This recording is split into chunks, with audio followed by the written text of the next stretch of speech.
This thread came across my timeline. Can anyone pinpoint the exact moment when the world started to go to shit?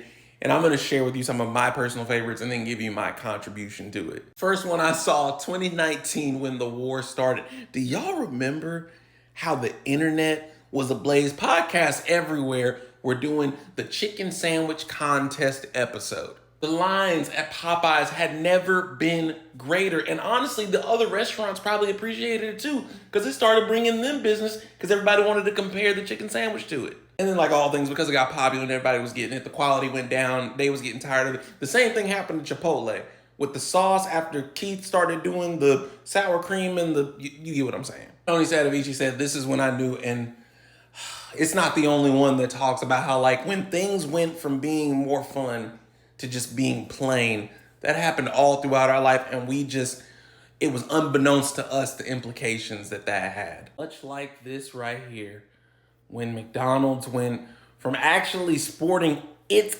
actual branded color scheme of red and yellow to the buildings just being a plain gray and black box. Quite literally, this looks like a picture of a specific McDonald's in my hometown when it went from this to this. I don't think it's the same one, but you could just copy and paste this moment all across the nations. I think nearly everybody can attribute to a canon event in their own personal universe was 2016 when they shot Harambe. We had no business making t-shirt worthy memes for when Harambe got shot, but that reverberated around the world in such a way that I just didn't expect to continue as long as it has. Literally, the election that year, people voted for Harambe in the United States presidential election. Maybe it's because it happened in 2016, and I know a lot of people attribute 2016 to being like one of the best years ever. It was like a great summer and lots of crazy memories from music, events, all type of stuff.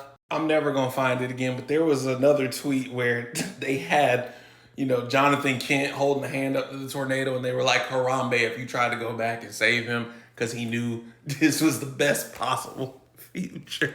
Now, my contribution was when Elon Musk bought Twitter. This maybe didn't really completely ruin the world, but it ruined a big part of mine because Twitter was a lot more fun before that happened. It could have its moments where it was trash and annoying and just vitriol, but it's been exponentially worse since this occurred. And if you disagree with any of those different suggestions, any of them all, I think we can all at least come to the conclusion that this right here, it had a ripple effect of some kind in 2024 that has changed the course of the timeline forever.